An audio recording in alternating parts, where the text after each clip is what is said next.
하나님 나를 변호하여 주십시오. 비정한 무리를 고발하는 내 송사를 변호하여 주십시오. 거짓을 일삼는 저 악한 사람들에게서 나를 구해 주십시오. 나의 요새이신 나의 하나님, 어찌하여 나를 버리셨습니까? 어찌하여 나는 원수에게 짓눌려 슬픔에 잠겨 있어야만 합니까? 주님의 빛과 주님의 진리를 나에게 보내주시어 나의 길잡이가 되게 하시고 주님의 거룩한 산, 주님이 계시는 그 장막으로 나를 데려가게 해주십시오. 하나님, 그때에 나는 하나님의 제단으로 나아가렵니다. 나를 크게 기쁘게 하시는 하나님께로 나아가렵니다. 하나님, 나의 하나님, 내가 기뻐하면서 수금가락에 맞추어 주님께 감사하렵니다. 내 영혼아, 어찌하여 그렇게도 낙심하며 어찌하여 그렇게도 괴로워하느냐. 하나님을 기다려라. 이제 내가 나의 구원자, 나의 하나님을 또다시 찬양하련다. 하나님, 우리가 특별한 무엇인가를 갈망할 때 우리에게는 하나님께서 여름 소나기를 내려주시는 것으로 충분합니다. 우리의 마음이 의심으로 가득할 때 하나님께서 우리를 위해 믿음의 샘을 여는 것으로 충분합니다. 우리의 감각이 둔해질 때 하나님께서 은혜의 침묵으로 우리를 감싸는 것으로 충분합니다. 하나님, 우리로 하여금 당신이 하나님이심을 알게 하시고 고요하게 하소서. 폭풍 속에서 우리를 강화하고 위로하고 인도하기 위해 성령을 우리 안에 불어넣으십시오. 우리가 가정과 공동체와 세상에서 당신의 평화를 만드는 자가 될 수 있도록 우리에게 말씀해 주십시오. 우리 주님 예수 그리스도의 이름으로 기도합니다. 아멘.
우리는 만물의 창조자시요 섭리자시며 온 인류의 아버지시여 모든 선과 미와 애와 진의 근원이 되시는 오직 하나이신 하나님을 믿으며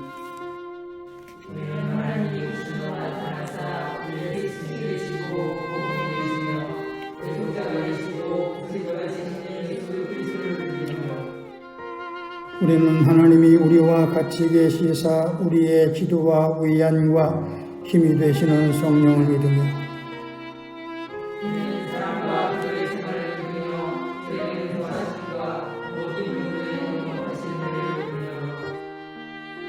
우리는 구약과 신약에 있는 하나님의 말씀이 신앙과 실행의 충분한 표준이 됨을 믿으며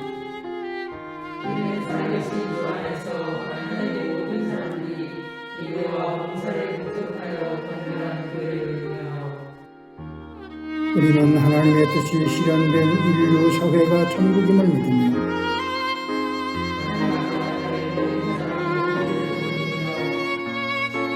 우리는 의의 최후 승리와 영생을 믿노라. 아멘.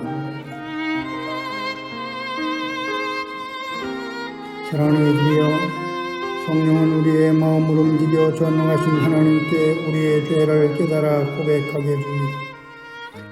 그러므로 우리 모두 겸손히 참여하며 순종하는 마음으로 하나님의 선하심과 자비하심에 힘입어 용서를 얻도록 함께 기도합시다. 하나님, 우리는 때때로 인생 여정이 너무 길다고 생각합니다. 우리는 종종 혼자이고 아무도 나에 대해 신경을 쓰지 않는다며 가던 길을 멈추려 합니다. 더는 힘이 없다며 하던 일을 포기하려 합니다. 하나님, 우리의 이런 믿음 없음과 연약함을 용서하십시오. 우리가 연민에 사로잡혀 희망이 없다고 생각할 때 당신의 영을 보내주십시오. 우리를 지탱하게 하는 당신의 은혜를 상기시켜 주십시오. 우리를 강화하셔서 당신이 맡기신 사명을 수행하면서 우리의 여정을 갈 수 있게 도와주십시오. 우리 주님 예수 그리스도의 이름으로 기도합니다. 아멘. 사랑하는 이들이여, 지극히 자비하시고 인자하신 우리 하나님께서는 상한 심령과 통회하는 마음으로 주께 나와 자신의 허물과 죄를 고백하는 사람을 용서하십니다. 그러므로 우리 모두 그분의 용서하시는 법칙의 말씀을 듣고 함께 기도합시다. 남을 용서하여라. 그리하면 하나님께서도 너희를 용서하실 것이다. 아멘.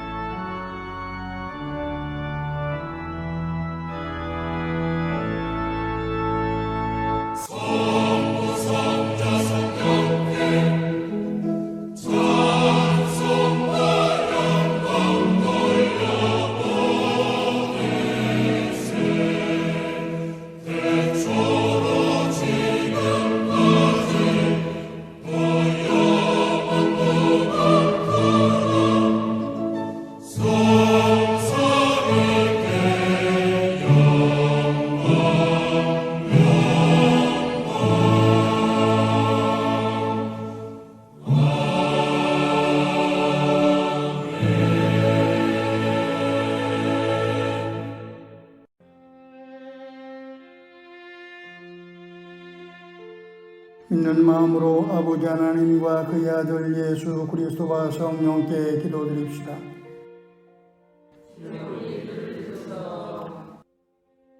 온 세계에 있는 하나님의 교회를 위해 성령께서 함께해 주소서.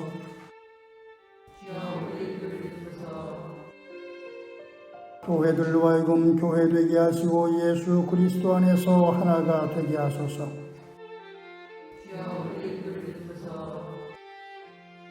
교회들로 하여금 한식하게 둘러앉아 성만찬의 참 친교를 성취하게 하소서.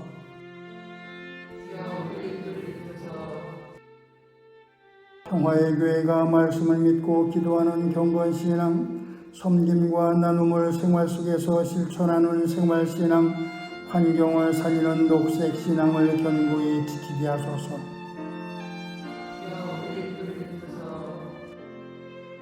평화의 교회를 섬기는 이들에게 능력을 주시며 그들을 바른 길로 인도하소서.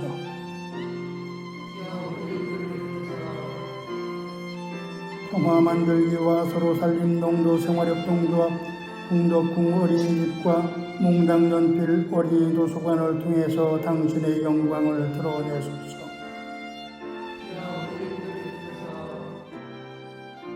국가의 지도자들이 정의와 평화를 위하여 일하고 하나님의 지혜를 의지하게 하소서.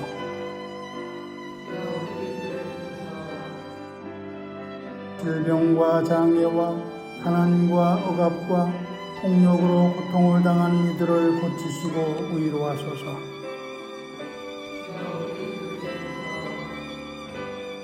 우리가 지쳐있을 때 힘주시고 근심하고 염려할 때 평화를 주시며 환난과 시험을 당할 때 이길 수 있도록 믿음을 주소서.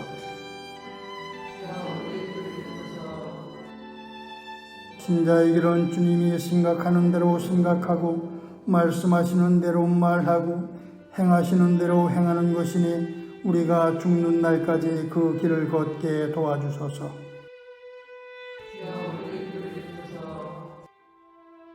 하나님이시여 당신의 은총으로 우리를 보살피시고 보호하시고 구원해 주소서.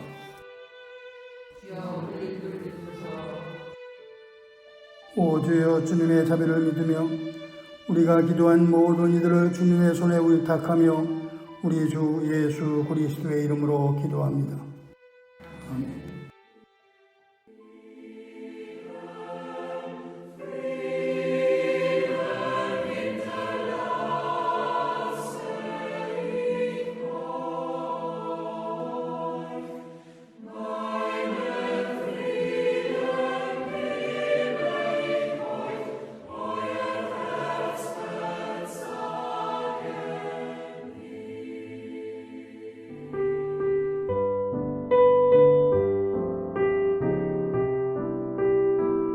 그들은 갈릴리 맞은편에 있는 거라사 지방에 닿았다. 예수께서 무대에 내리시니 그 마을 출신으로서 귀신 들린 사람 하나가 예수를 만났다. 그는 오랫동안 옷을 입지 않은 채 집에서 살지 않고 무덤에서 지내고 있었다. 그가 예수를 보고 소리를 지르고서 그 앞에 엎드려서 큰 소리로 말하였다. 더없이 높으신 하나님의 아들 예수님, 당신이 나와 무슨 상관이 있습니까? 제발 나를 괴롭히지 마십시오. 예수께서 이미 악한 귀신더러 그 사람에게서 나가라고 명하셨던 것이다. 귀신이 여러 번 그 사람을 붙잡았기 때문에 사람들이 그를 쇠사슬과 쇠고랑으로 묶어서 감시하였으나 그는 그것을 끊고 귀신에게 물려서 광야로 뛰쳐나가곤 하였다. 예수께서 그에게 물으셨다. 내 이름이 무엇이냐? 그가 대답하였다. 군대입니다. 많은 귀신이 그 사람 속에 들어가 있었기 때문이다. 귀신들은 자기들을 지옥에 보내지 말아달라고 예수께 간청하였다. 마침 그곳 산기슭에 노아 기르는 큰 돼지 떼가 있었다. 귀신들은 자기들을 그 돼지들 속으로 들어가게 허락해달라고 예수께 간청하였다. 예수께서 허락하시니 귀신들이 그 사람에게서 나와서 돼지들 속으로 들어갔다. 그래서 그 돼지떼는 비탈을 내리달아서 호수에 빠져서 죽었다. 주님의 평화가 여러분과 함께 하시길 빕니다.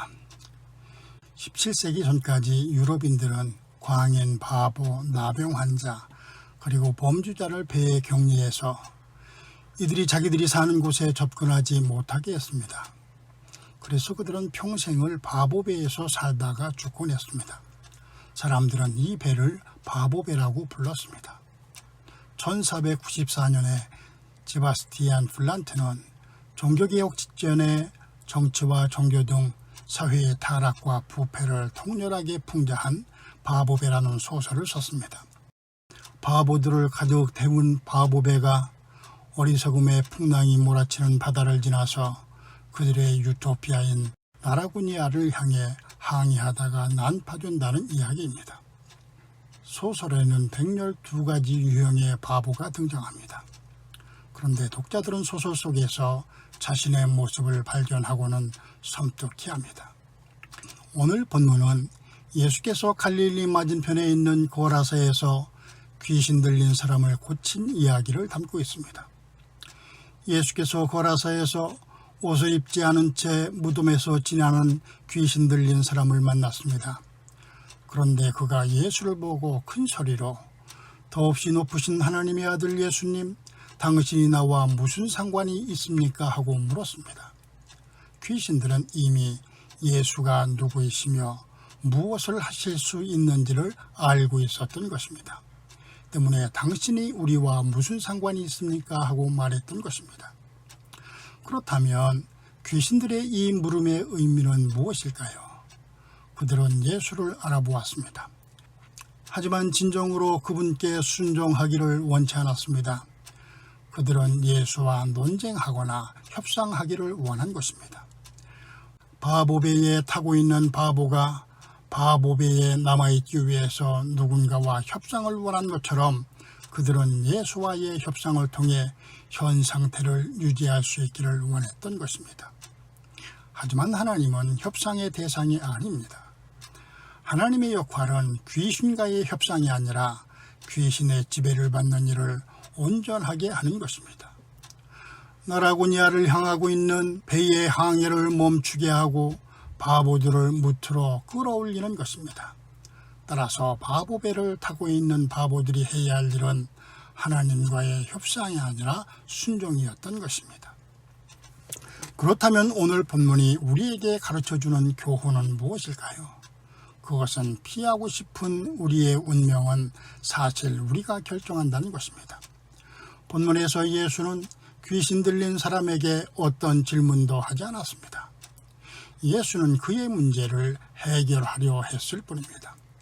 예수는 그 사람이 소리칠 때까지 그를 돌볼 준비가 되어 있었습니다.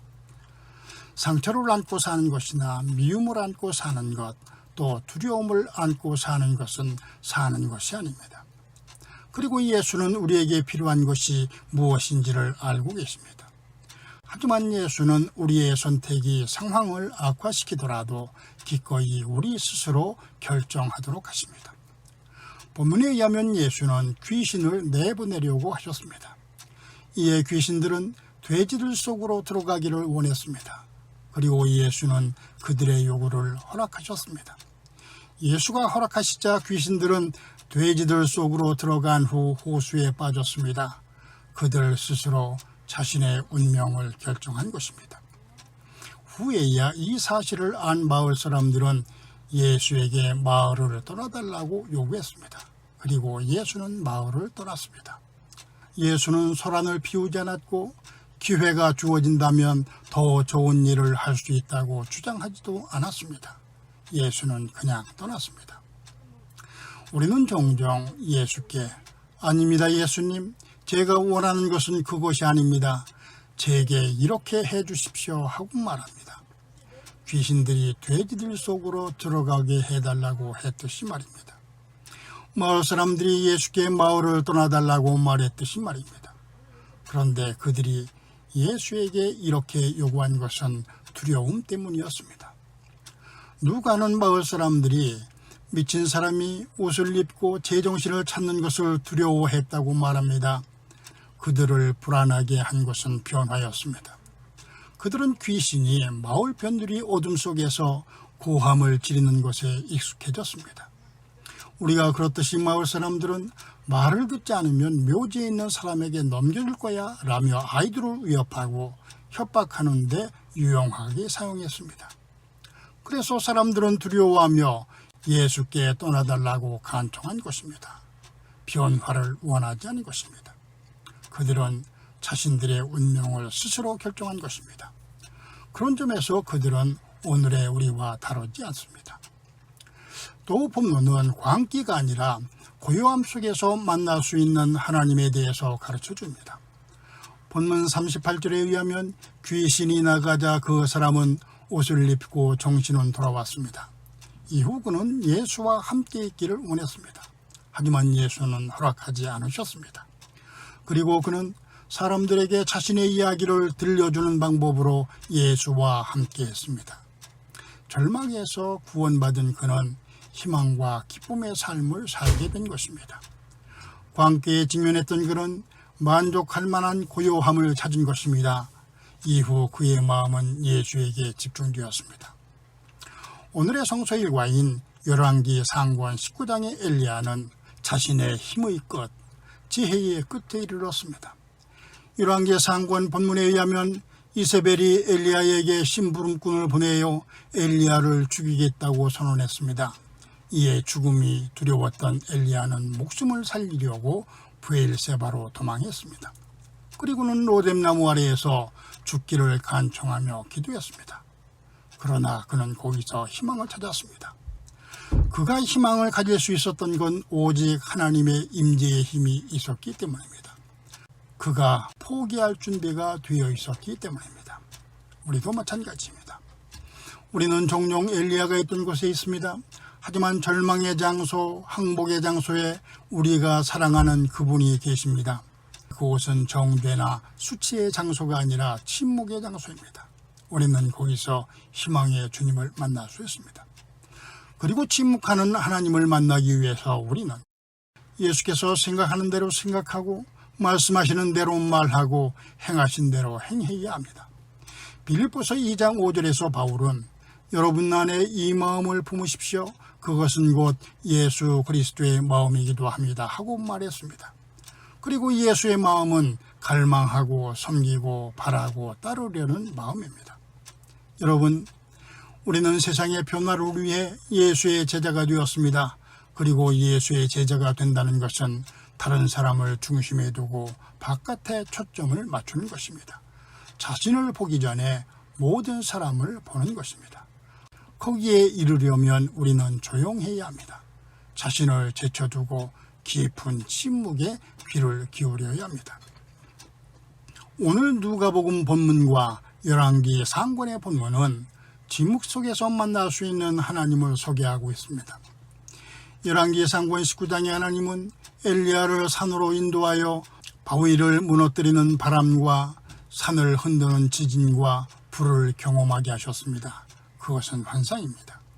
하나님의 임재가 없는 세상의 현실입니다. 엘리야가 그 순간에 느꼈던 것과 같이 적들에게 버려지고 홀로 박해받고 쫓기고 쫓기며 힘이 다한 상태에 대한 표현입니다. 본문은 하나님이 바람이나 지진이나 불 가운데 계시지 않았다고 말합니다. 우리가 죄악의 상태에 있을 때 우리를 괴롭히는 파괴적인 세력 안에 계시지 않는다는 것입니다. 그렇다면 하나님은 어디 계실까요?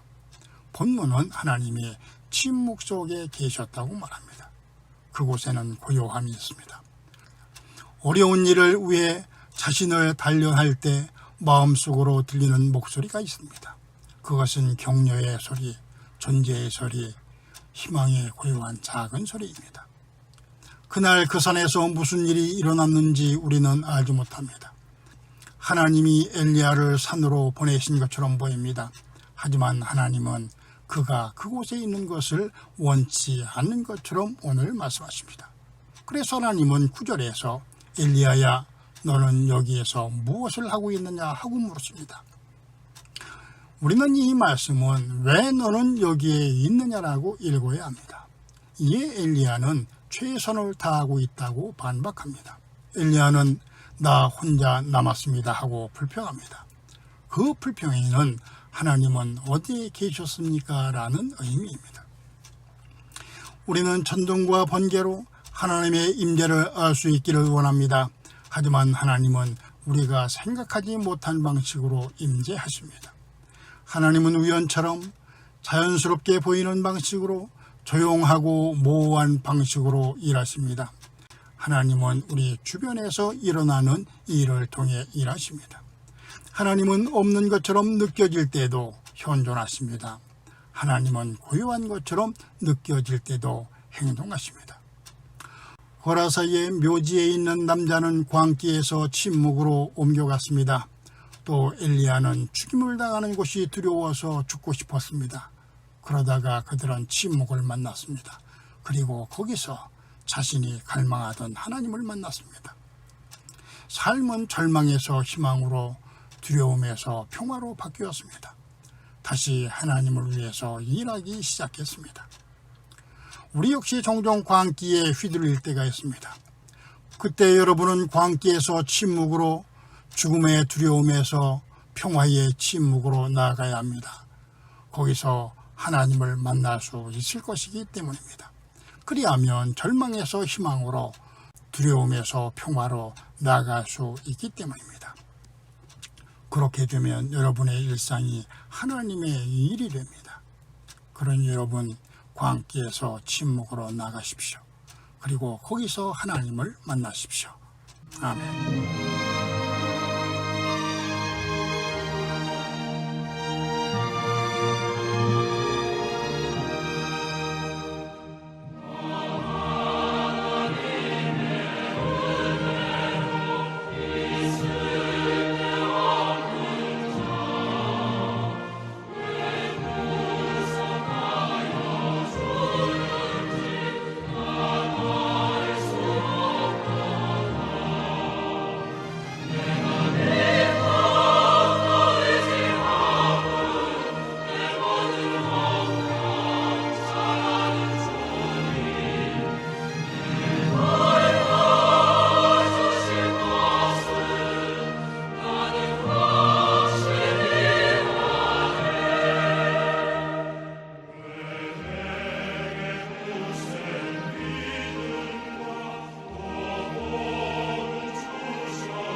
헌금은 평화의 교회 계좌번호 355-0003-3433-33으로 계좌이체나 송금 등의 방법으로 하시기 바랍니다. 헌금하실 때는 헌금자 이름과 헌금 제목을 기록해 주시기 바랍니다. 모든 것이 주께로부터 왔으니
사랑하는 이들이여, 여러분은 늘 기도하고 말씀을 묵상하는 경건 신앙을 통해 하나님의 뜻을 바르게 분별하도록 하십시오. 섬기고 나누는 생활 신앙을 실천함으로 우리의 모범이신 예수 그리스도를 닮아가십시오.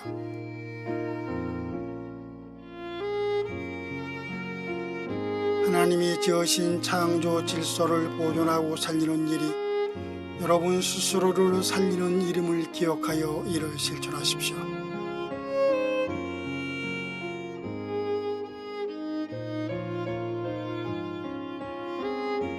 하나님께서 여러분에게 복을 내리시고 여러분을 지켜주시기를, 또 주님께서 여러분에게 은혜를 베풀어 주시고 여러분을 믿음있게 보시어 평화를 주시기를 빕니다. 이제는 우리 주 예수 그리스도의 은혜와 하나님의 크신 사랑과 성령의 돌보심이 여러분, 특별히 이 땅에 약하고 가난한 모든 이웃들의 삶에 지금부터 영원토록 함께 하시길 빕니다.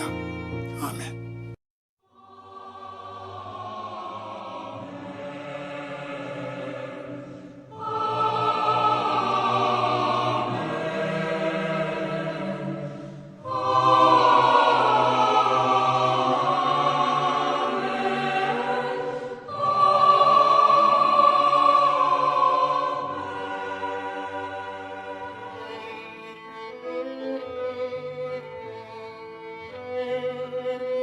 (2022년) 교회 표어는 당신이 먼저입니다. 주제 성구는 로마서 15장 2절. 우리는 저마다 자기 이웃의 마음에 들게 행동하면서 유익을 주고 덕을 세워야 합니다입니다. 세계의 모든 가난한 이웃, 고향을 떠나 정처 없이 떠도는 난민, 기후위기와 세계 평화를 위해 일하는 모든 이들을 위해 기도합시다. 성령강림 절기입니다. 부활절 후 50번째 되는 날부터 대림절 전까지 이어지는 성령강림 절기에 교회는 전통적으로 영적 성장과 성숙에 힘썼습니다. 우리도 성령강림 절기에 영적 성장과 성숙을 위해 힘씁시다. 평화의 교회를 소개합니다. 평화의 평화의 교회는 주님이 길이시듯 우리가 걸으면 길이 된다는 믿음으로 교회와 사회개혁의 새 길을 만드는 교회이고 싶습니다. 평화의 교회는 나를 따라오려는 사람은 자기를 부인하고 날마다 자기 십자가를 지고 나를 따라오라고 하신 주님의 말씀을 따르기 위해 노력합니다. 평화의 교회는 말씀과 기도의 경건신앙, 섬김과 나눔의 생활신앙, 환경을 살리는 녹색신앙을 지향합니다. 또한 공동체적인 작은 교회, 가난하지만 깨끗한 청빈교회, 세상과 세대를 포용하는 열린 교회, 교회와 세상의 변화를 꿈꾸는 진보교회를 지향합니다. 평화의 교회는 예수의 길을 물으며 예수께서 가신 길을 걷기를 꿈꿉니다. 이를 위해 지역아동센터 평화 만들기, 공동육아와 공동체 교육 공덕흥 어린이집, 어린이 도서관 몽당 연필, 행복중심 생협 회원 생협인 서로살림 농도생활협동조합을 설립하여 운영합니다.